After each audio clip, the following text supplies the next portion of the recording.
வணக்கம் ஐயா.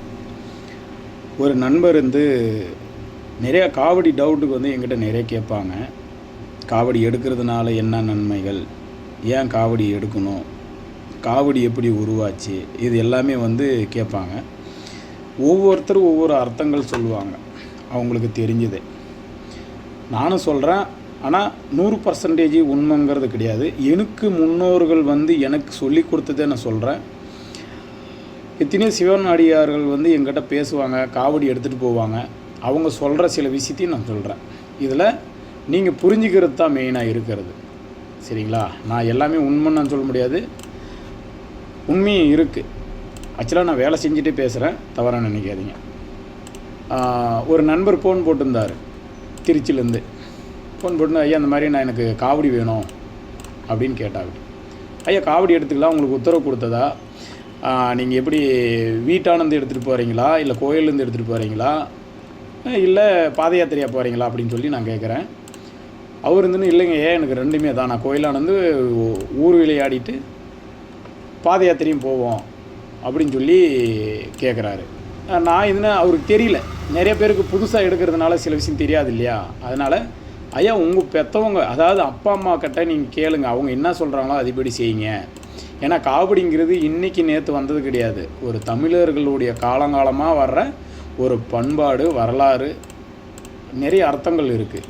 அதுபோல் காவடியில் பார்த்திங்கன்னா நிறைய வகைகள் இருக்குது. அது சொல்லிகிட்டே போகலாம். எண்ணிக்கையில் எனக்கு தெரிஞ்சு 32 காவடி வகை ரகம் இருக்குது. ஆனால் இன்னை வரலையும் பார்த்திங்கன்னா நான் 2007 காவடி செஞ்சிட்ருக்கேன். 2007 காவடி செஞ்சிட்ருக்கேன். என் கணக்கு நான் இன்ன வரலையும் பார்த்திங்கன்னா ஒரு 9 காவடி கிட்ட பண்ணிட்டேன். அதாவது மாடல் நிறையா பண்ணலாம். அதுக்கு உண்டான அர்த்தங்கள், அதில் சேர்த்துற ஒரு விஷயம், அதில் சேர்த்துற ஒரு ரகமான ஒரு எப்படி சொல்கிறதுனா ஒரு வரலாறு படைக்கிற ஒரு விஷயம். ஒவ்வொரு காவடிக்கும் ஒவ்வொரு தனித்துவம், ஒவ்வொரு காவடிக்கும் ஒவ்வொரு விஷயம் கண்டிப்பாக இருக்கும். எனக்கு தெரிஞ்ச வரையும் ஒரு 8-9 காவடி கிட்ட தான் நெருங்கியிருக்கேன். இது வரையும் எனக்கு முழுசாக அவ்வளோ தெரியாது. அந்த நண்பர் என்ன கேட்டார்னா, காவடி எடுத்தால் என்ன பயன், என்ன நன்மைகள்னு கேட்டார். காவடி எடுக்கிறதுனால முருகனுக்குலாம் நன்மைக்கு இதே இல்லையோ, நம்மளுக்கு நன்மை நிறையா இருக்குது. ஒரு மனசை ஒருநிலைப்படுத்தலாம், இல்லை மனசை தெளிவுபடுத்தலாம். நம்ம பாத யாத்திரையாக போகக்குள்ள நம்ம உடம்பு நல்லா சீராகும், கால் கையெல்லாம் நல்லா நேராகும். அது நம்ம உடம்புக்கு நல்லது ஒன்று. இன்னொன்று பார்த்திங்கன்னா, ஒரு குழந்தைக்கிட்ட நம்ம ஒரு பொருளை வாங்கிட்டு போனால் அந்த குழந்தைக்கு பிடிக்கிற பொருளை வாங்கிட்டு போனால் தான் அந்த குழந்தை ரொம்ப நம்மளுக்கு மகிழ்ச்சியாக நினைக்கும், சிரிக்கும். நம்ம எப்படா வருவோன்னு சொல்லிவிட்டு காத்துட்ருக்கோம். அப்படி தான் முருகனும். அவன் குழந்தை ரூபத்தில் இருக்கிற முருகனுக்கு நாம் கொண்டு போகிறது அடியாளமே முதல்ல காவடி தான். காவடி பார்த்திங்கன்னா அவனுக்கு காவடி பிரியன், காவடினாவே அவனுக்கு உசுறு. அப்போ அந்த காவடி எடுத்துகிட்டு போகிறவங்களே அவர் என்ன நினைப்பார். இதை தாண்டி வேங்க மரத்தில் நம்ம காவடி பண்ணுவோம். வேங்க மரத்தில் காவடி பண்ணக்குள்ள அந்த மரம் முழுமையான மூலிகை, சயின்ஸ். அந்த மரத்தில் மனிதனுக்கு அவ்வளோ நன்மைகள் உண்டு. நாம் முழுமையாக விரதம் இருந்து அதை தொட்டு தூக்கி எடுத்துகிட்டு போகக்குள்ள ஆக்சுவலாக மஞ்சளை தான் நிறைய யூஸ் பண்ணுவோம். மஞ்சள் யூஸ் பண்ணக்குள்ள நம்ம உடம்புக்கு தேவையாகிற அனைத்து ஒரு நோய் எதிர்ப்பு சக்தியும் அது கண்டிப்பாக கொடுக்கும். கிருமி நாசினி இந்த மாதிரி அதுக்கு உண்டான மகத்துவம் இருக்குது. இப்போ அந்த மாதிரி நம்ம மஞ்சளை அணிந்து நம்ம காவடி தூக்கக்குள்ளே நம்மளுக்குள்ளே என்னென்ன ஒரு குறைபாடு, நோய் நொடு எதாக இருந்தாலும் தீருன்ற ஐதீகம் ஒன்று இருக்குது. இல்லை, இதில் வகை நிறையா இருக்குது, நான் இருக்கிறத சொல்கிறேன், இருக்குது. ரெண்டாவது, நம்ம தோல் மேலே வச்சு சுற்றுவோம் இல்லையா காவடி. அப்படி தோல் மேலே வச்சு சுற்றக்குள்ளே நம்ம மொத்த உடம்புல இருக்கிற நரம்பு மண்டலம் எல்லாமே இதில் தான் செயல்படும், இந்த சர்க்குலேஷனில் தான் செயல்படும், வேறு எங்கேயும் செயல்படாது. அப்போ அந்த குறிப்பிட்ட வெயிட்டை வச்சு நம்ம வைக்கக்குள்ளே சுற்றக்குள்ளே நம்ம உடம்புக்கு தேவையான, எப்படி சொல்கிறதுனா, மொத்த நரம்பும், நம்ம உடம்புல இருக்கிற மொத்த நரம்பும் சரியாக இயங்க வைக்கிற ஒரு தன்மையை உருவாக்கும். புரியுதுங்களா? சரியாக இயங்க வைக்கும். எந்த இடத்துல தசை பிடிச்சிருக்கு, நம்ம இப்போ சில பேர் நரம்பு கால் ஒரு மாதிரியாக பிடிச்சிருக்கு அப்படின்னு சொல்லுவாங்க. ஆனால் உண்மையிலே கேட்டு பாருங்கள், காவடி தொட்டு தூக்குறவங்களே சுற்றுறவங்களுக்கு பார்த்திங்கன்னா அந்த மாதிரி பிரச்சனையே வராது. எனக்கு நிறைய சொல்லினுங்கிறாங்க. ஆனால் கோயம்புத்தூர் ஏரியாவில் நிறைய வருவாங்க, கோயம்புத்தூர்லேருந்து அவங்க நிறைய சொல்லுவாங்க. அவங்களுக்குலாம் பார்த்திங்கன்னா அந்த பக்கம் மறுபு ஏறி இருக்கும், அந்த காவடி சுற்றி சுற்றி பெருசாக ஒரு இது மறுபு கட்டியிருக்கும், காய்ச்சிருக்கும். ஆனால் அப்பவும் சுற்றுவாங்க. அது வந்து அவங்களுக்கு அது பெருசாக தெரியாது. சில பேர் வந்து என்னடா இப்படிலாம் சுற்றுறாங்க, இப்படிலாம் எடுக்கிறாங்கன்னு நம்ம வரலாறு நிறைய தொலைச்சிட்டோம். நம்ம எளிதாக கிடைக்கிற மருத்துவ குணத்தை இழந்துட்டோம். ஏன்னா கேள்வி கேட்குறாங்க இல்லையா, எதுக்கு அது பண்ணணும், எதுக்கு சுற்றணும், எதுக்கு எடுக்கணும்னு. முற்றிலும் தவறானது அது. நீங்கள் செஞ்சால் செய்யுங்க, செய்யலாம் போங்க, எடுத்தா எடுங்க, எடுக்கலாம் போங்க. ஆனால் எடுக்கிறவங்களை குறை சொல்லாதீங்க. இது இன்றைக்கி நேற்று வந்தது கிடையாது, காலங்காலமாக வர்றது. அது நம்ம கடைப்பிடிக்கிறோம். நான் ஒன்றும் கண்டுபிடிக்கல, இப்போ இருக்கிறவங்க யாரும் கண்டுபிடிக்கல. அது 5000 வருஷத்துக்கு முன்னே கண்டுபிடிச்சாங்க. எப்படி வந்ததுன்னா, முதல்ல காவடி ஒரு இடத்துல இருந்து இன்னொரு இடத்துக்கு நம்ம போகணுன்னா அன்றைக்கி பஸ்ஸோ எதுவுமே கிடையாது நம்மக்கிட்ட. சாப்பிட்ற சாப்பாடே நம்மளை வந்து இப்போ எப்படி சொல்கிறதுனா பதப்பச்சு வைக்க முடியாது, அதாவது பாதுகாப்பு பண்ணி வைக்க முடியாது. சமைச்சிட்டா பாதுகாப்பு பண்ணி வைக்க முடியாது. இப்படி இருக்கிற சூழ்நிலையில் நம்ம வீட்டில் வந்து பார்த்திங்கன்னா அப்பா அம்மா இருப்பாங்க, வயசானவங்க. அப்போ ஒரு இடத்துலேருந்து இன்னொரு இடத்துல ட்ராவல் பண்ணணும். இன்றைக்கி மாதிரி வீடு வாசல்லாம் கிடையாது. அன்றைக்கி மலை, குட்டை, குகை இப்படி தான் வாழ்ந்தாகணும். அப்போ ஒரு இடத்துல இயற்கை பேரும் வெள்ளமோ வருது, இல்லை காற்று தீயே வருது. இப்போ இங்கேருந்து நம்ம வேறு ஏதாவது போகணுன்னா வேறு வழி இல்லை. அப்போ மூங்கில் இருக்குது இல்லைங்களா, மூங்கில் 5 அடி 6 அடி நீட்டத்துக்கு மூங்கிலை எடுத்து 2 பக்கம் தராசு மாதிரி கட்டி அதில் இருந்து தான் நம்மளுடைய அப்பா அம்மாவே, நம்மளுடைய சொந்த பந்தத்தையே, உடம்பு சரியில்லாதவங்களே தூக்கிட்டு போவாங்க. இது முற்றிலும் உண்மை, இது நடந்தது தான். அப்போ காலப்போக்கில் அப்படியே போக போக அதில் தான் ட்ராவல் பண்ண, ஒரு இடத்துலேருந்து ஒரு இடத்துக்கு போகிறதுக்கு ட்ராவல் பண்ணாங்க. இப்போ இந்த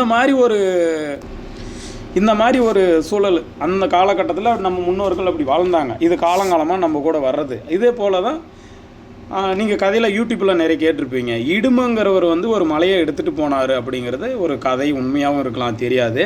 ஆனால் வந்து அப்பா அம்மாவை எடுத்துகிட்டு போனதுங்கிறதும் ஒரு கதைகள் இருக்குது, கதையாக. ஆனால் நிஜமாக பார்த்தீங்கன்னா இது காலங்காலமாக வந்தது தான் நான் சொன்னதும்.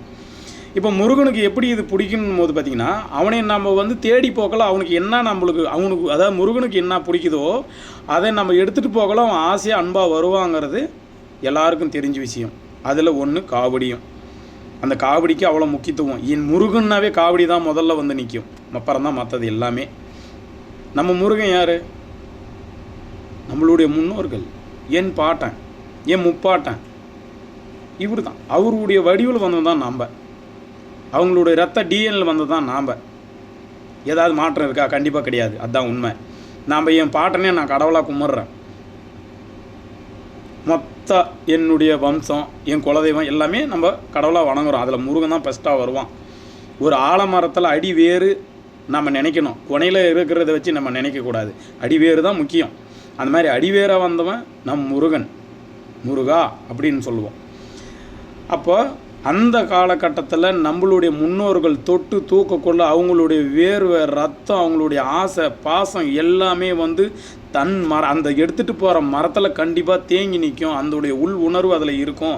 இப்படிங்கிறது ஒரு வரலாறு இருக்குது.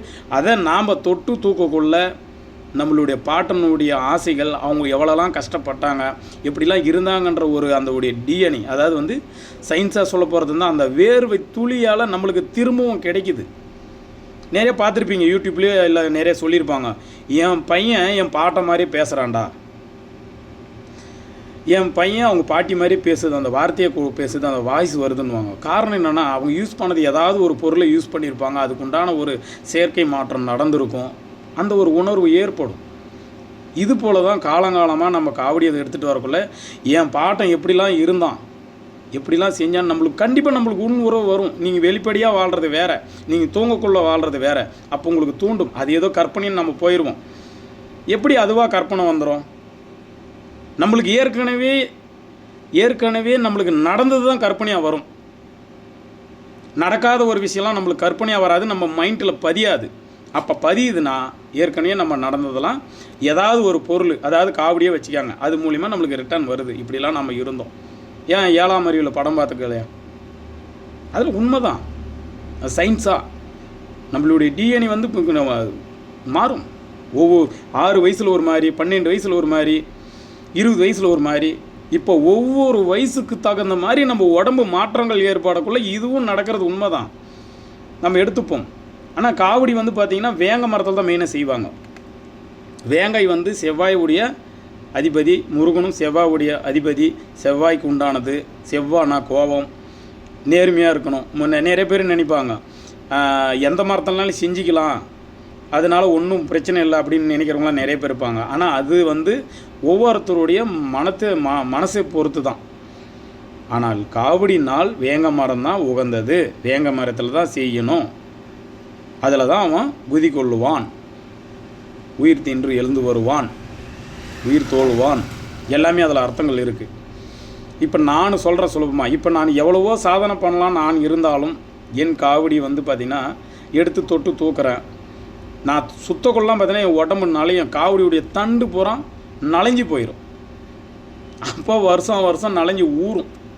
எண்ணெயில் ஊறுதோ இல்லையோ என்னுடைய வேர்வையில் ஊறும். அப்போ நான் என்ன சாதனை பண்ணுறேன்ற போது நான் சாதனையே பண்ணாத ஒரு சில விஷயத்தையும் நான் பண்ணாமல் செத்து போயிடணும் வைங்களேன். நான் மறுபிரிவே வந்து கண்டிப்பாக வருவேன். மறுபிரிவுன்னு ஒன்று இருக்குது. நிறைய பேர் சொல்லுவாங்க மறுபிரிவினா இதே உருவத்தோட இதே மூஞ்சியோடலாம் வர முடியாது.